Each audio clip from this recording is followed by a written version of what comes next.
Hello my dear soulmates. ഇന്ന് നിങ്ങളുടെ വ്യക്തിയുടെ സ്വഭാവത്തെ പറ്റി നമുക്ക് നോക്കാം.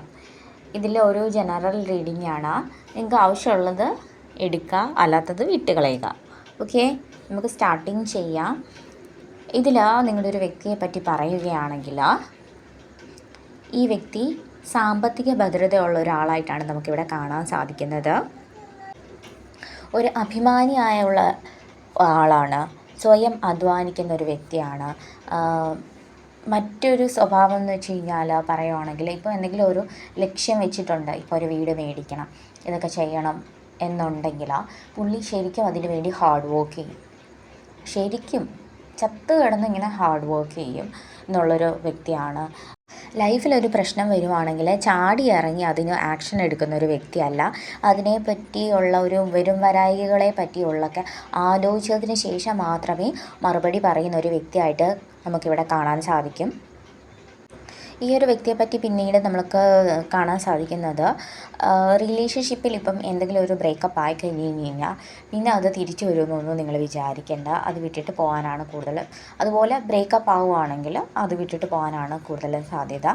പിന്നെ എന്ന് പറയുന്നത്, ഇപ്പം നിങ്ങൾ ഓപ്പോസിറ്റാണെന്ന് വിചാരിക്കുക. സ്നേഹിക്കാൻ വേണ്ടിയിട്ടാണ്, നിങ്ങളെ ആദ്യം സ്നേഹിക്കാൻ തുടങ്ങുന്ന ഒരു വ്യക്തിയാണെങ്കിൽ നിങ്ങൾക്ക് വേണ്ടി എന്തും ചെയ്യാൻ, നിങ്ങൾക്ക് വേണ്ടി ജീവൻ കളയാൻ പോലും ഒരുക്കമായിട്ടുള്ള, അത്രയ്ക്ക് സിൻസിയറായിട്ടുള്ള ഒരു വ്യക്തിയാണ് കാണുന്നത്. അതുമാത്രമല്ല, എന്തിനു വേണ്ടിയിട്ടും നിങ്ങളോടുള്ളൊരു സ്നേഹം വിട്ട് കളയാനോ അല്ലെങ്കിൽ പിന്മാറി പോവാനോ അങ്ങനെയുള്ള ഒരു കാര്യത്തിനും പുള്ളി നിൽക്കത്തില്ല.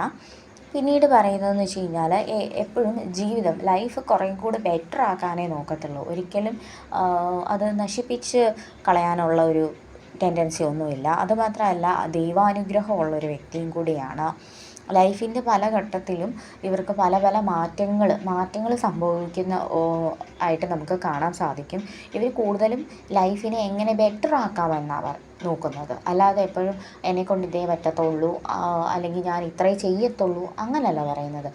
ഞാൻ ഇത് ചെയ്തിരിക്കും, ഞാൻ ഇന്നത് മേടിച്ചിരിക്കും, ഞാൻ കുറേയും കൂടെ മുന്നേറും, അങ്ങനെയൊക്കെയുള്ള ഒരു ചിന്താഗതിക്കാരാണ് ഇവർ. ഇവരുടെ ലൈഫിലിപ്പം ലൈഫിൽ പ്രശ്നങ്ങൾ മാത്രമല്ല, ഫ്രണ്ട്ഷിപ്പിലായിക്കോട്ടെ, റിലേഷൻഷിപ്പിലായിക്കോട്ടെ, ഇപ്പം ജോബിലായിക്കോട്ടെ, ഇവർക്ക് ഒരു മാസീവായിട്ടുള്ളൊരു മാറ്റമാണ് ഉണ്ടാവുന്നത്. നമുക്ക് ചുറ്റുമുള്ളവർക്ക് തന്നെ അതിശയിച്ച് പോകുന്ന തരത്തിലുള്ളൊരു മാറ്റമാണ് ഇവർക്ക് ഉണ്ടാവുന്നത്. ഇവർ അത്രയും ചെറുതായി ഒരു സ്റ്റേജിൽ നിന്നിട്ട് പെട്ടെന്നാണ് ഇവർക്ക് വലുതാവുന്നത്. ഓക്കെ, ഇവർക്ക് വലിയ മാസീവായിട്ടുള്ള ഒരു ചേഞ്ചാണ് ഉണ്ടാവുന്നത്. ഈ വ്യക്തിക്ക് എന്താ പറയുന്നത്, ഒരു സ്നേഹം, ബഹുമാനം ഒക്കെ മറ്റുള്ളവരോട് ഒരുപാടുണ്ട്. ഇവർ ഇമോഷണലി സംതൃപ്തരായിട്ടാണ് കാണപ്പെടുന്നത്.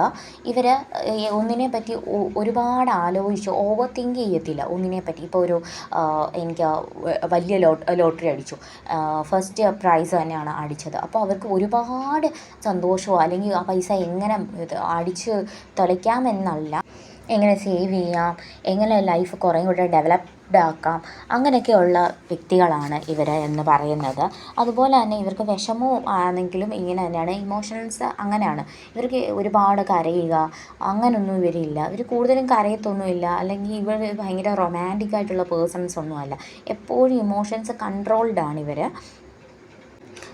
ഒരു പാർട്ട്ണർ എന്ന നിലയ്ക്ക് ചിലപ്പോൾ നിങ്ങൾക്ക് തോന്നും, അയ്യോ ഇവർക്ക് എന്നോട് സ്നേഹമില്ലയോ, അയ്യോ ഇവളെന്താ ഇങ്ങനെ ബിഹേവ് ചെയ്യുന്നത്, അല്ലെങ്കിൽ എൻ്റെ ഹസ്ബൻഡ് എന്താ ഇങ്ങനെ ബിഹേവ് ചെയ്യുന്നതെന്നൊക്കെ നിങ്ങൾക്ക് ഇങ്ങനെ തോന്നും. അയ്യോ എന്താ ഇങ്ങനത്തെ സ്വഭാവമുള്ള ആൾ എന്നിങ്ങനെ. എന്ന് വെച്ച് കഴിഞ്ഞാൽ ഒട്ടും എക്സ്പ്രസീവ് അല്ല, ഒട്ടും റൊമാൻറ്റിക് അല്ല. ഒരു സന്തോഷം വന്നാലോ സങ്കടം വന്നാലോ ഇങ്ങനെ ഇരിക്കും. അപ്പോൾ നമ്മൾ ഭയങ്കരമായിട്ട് ഇവരെ ഡൗട്ട് അടിക്കാനൊക്കെ സാധ്യതയുണ്ട്. നിങ്ങളുടെ ലൈഫിനെ കൂടുതൽ എന്താ ചെയ്യുന്നതെന്നറിയോ, ഈ വ്യക്തി സന്തോഷമായിട്ടിരിക്കാനാണ് പുള്ളി ആഗ്രഹിക്കുന്നത്. എപ്പോഴും വഴക്കിട്ടോ അല്ലെങ്കിൽ സങ്കടത്തോടെ ഇരിക്കാൻ ഈ വ്യക്തി ആഗ്രഹിക്കുന്നേ ഇല്ല എന്നാണ് നമുക്ക് ഈ ഒരു ഇതിൽ നിന്ന് നമുക്ക് മനസ്സിലാക്കാൻ പറ്റുന്നത്. സോ ഇതുപോലുള്ള വീഡിയോസിന് വേണ്ടിയിട്ട് please subscribe my YouTube channel.